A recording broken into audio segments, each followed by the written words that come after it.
મારી સ્કિન બહુ જ ડાર્ક સ્પોટ આવી ગયા છે, બહુ જ ડલ થઈ ગઈ છે. આપણે જોશું ઉપટન પાવડર ગુડ વાઇસનું બહુ સરસ આવે છે. નેચરલ 100% ઇન્ગ્રીડિયન્ટ્સ હોય છે, નેચરલ ઇન્ગ્રીડિયન્ટ્સથી બનેલું છે.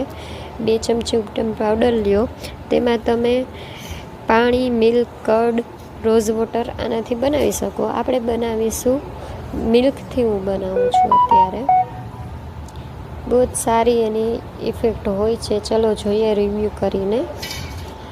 તેનો ફેસ માસ્ક બનાવી ફેસ પર અપ્લાય કરી શકો છો. તમારે બોડી ટેન થઈ હોય તો બોડી પર પણ લગાવી શકો છો.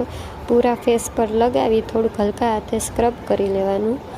નોઝ એરિયાના પાસે વધારે ડાર્ક સ્પોટ આવી ગયા હોય છે, બ્લેકહેડ્સ હોય છે, તો એ નીકળી જશે. બહુ જ સરસ રીતે એની સ્મેલે બહુ સારી હોય છે. આખા ફેસ પર હલકા હાથે સ્ક્રબ કરી લેવાનું. 15 થી 20 મિનિટ રાખવાનું.